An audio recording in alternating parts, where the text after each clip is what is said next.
Pada zaman dahulu kala, hiduplah seorang raja yang bernama Kertamarta. Ia memimpin sebuah kerajaan yang sangat indah dan megah.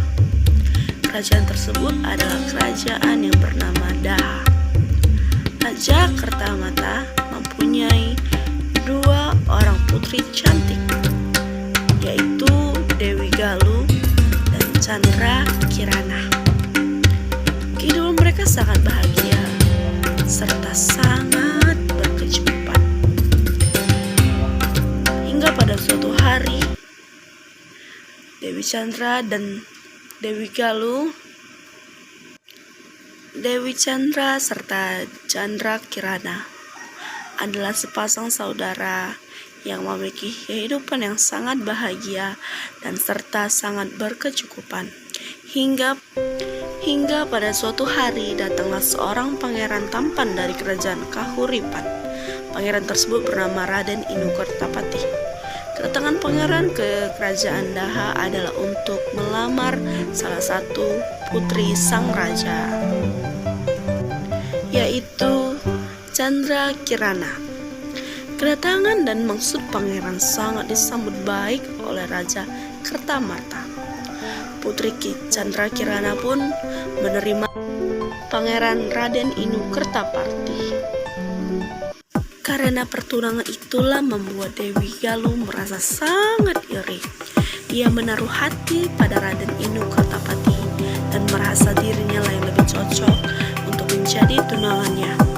Dari perasaan inilah kemudian berkembang menjadi perasaan benci. Hingga pada suatu hari, secara diam-diam putri Dewi Galuh pergi menemui seorang penyihir jahat. Ia meminta bantuan kepada penyihir untuk menyihir Chandra Kirana menjadi sesuatu yang menjijikan sehingga pangeran Raden itu menjauhinya. Ia pun berharap menjadi pengantin Chandra. Penyihir pun menyetujui permintaan Dewi Galuh, namun penyihir tidak dapat masuk ke istana karena akan menimbulkan kecurigaan. Akhirnya, Dewi Galuh mempunyai siasat untuk memfitnah Chandra Kirana sehingga ia diusir dari kerajaan. Chandra Kirana meninggalkan kerajaan dengan perasaan sedih. Di tengah hutan, di tengah perjalanan, ia bertemu dengan seorang penyihir jahat dan ia menyihir Chandra Kirana menjadi kemas. Setelah berhasil membuat Chandra Kirana, ia langsung membuangnya ke sungai. Lalu ia mengatakan, kutukanmu akan hilang jika kamu dapat bertemu dengan Pangeran Raden Inu.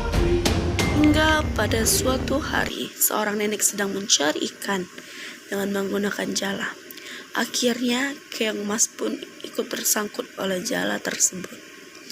Melihat betapa indahnya keong emas yang ia dapatkan, si nenek langsung membawa pulang dan simpannya keong emas itu di tempatnya. Nenek tersebut memelihara keong emas dengan baik serta memberikan ia makan agar tidak mati. Keesokan harinya, sang nenek kembali ke sungai untuk mencari ikan. Namun tidak satu pun ia dapatkan karena terlalu lambat tidak mendapatkan hasil. Ia pun segera pulang. Ketika nenek sampai di rumah, ia terkejut. Ia melihat sangat banyak makanan yang tersedia di atas meja.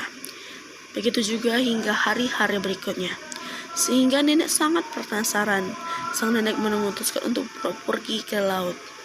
Sebenarnya ia ingin tahu mengintip siapa yang akan membuatnya makanan setiap hari.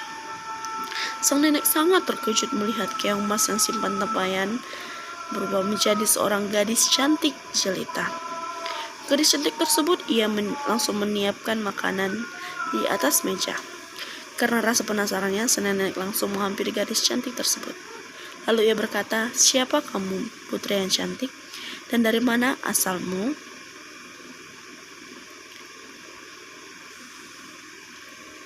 Keong emas telah menjadi wujud aslinya, yaitu Chandra Kirana.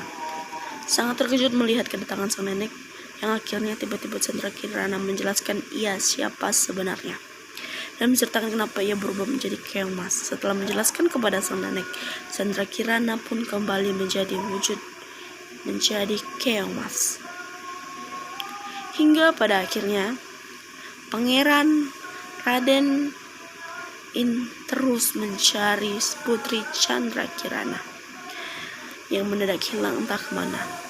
Namun kabar dari Chandra tidak pernah ia tidak dapatkan. Pangeran Raden Inu Kertapati sangat yakin bahwa Candrakirana masih hidup. Karena keyakinan itu, ia membuat Raden Inu tidak berhenti mencarinya. Ia pun berjanji akan kembali ke kerajaan, sehingga ia pun menyamar menjadi seekor burung gagak. Di tengah perjalanan, Raden Inu dikejutkan oleh burung gagak yang dapat bicara. Burung gagak tersebut mengetahui tujuannya. Pangeran merasa senang menganggap burung itu tersebut tahu di mana keberadaan Candrakirana. Hingga pada akhirnya, burung gagak tersebut memberitahukan di mana keberadaan sang putri. Sehingga ia menunjukkan kepada sang pangeran untuk memberikan jalan menuju desa Dadapan. Ia berniat untuk mencari dengan sepenuh hatinya. Hingga pada akhirnya ia merasa sangat kehausan. Ia pun melihat sebuah rumah dan segera menuju ke rumah tersebut untuk meminta segelas air. Lalu ia menemukan Candrakirana. Ia merasa sangat senang. Begitu pula dengan Candrakirana yang berhasil menghilangkan kutukannya apabila bertemu dengan tunangannya. Candrakirana menjadi gadis cantik jelita. Raden Inu Kertapati segera membawa Candrakirana ke kerajaan Daha. Ia pun mengajak nenek yang sudah menolongnya. Candrakirana pun menjelaskan perbuatan Dewi Galuh selama ini kepada Baginda Raja. Akhirnya kejahatan Dewi Galuh terbongkar. Dewi Galuh mendapatkan hukuman atas perbuatannya itu. Namun karena merasa takut akan hukuman, ia melarikan diri ke hutan. Sementara Baginda minta maaf kepada Chandra. Akhirnya Pangeran Raden Inu dan Candrakirana memutuskan untuk menikah, dan mereka akan hidup sangat-sangat bahagia setelah pernikahannya.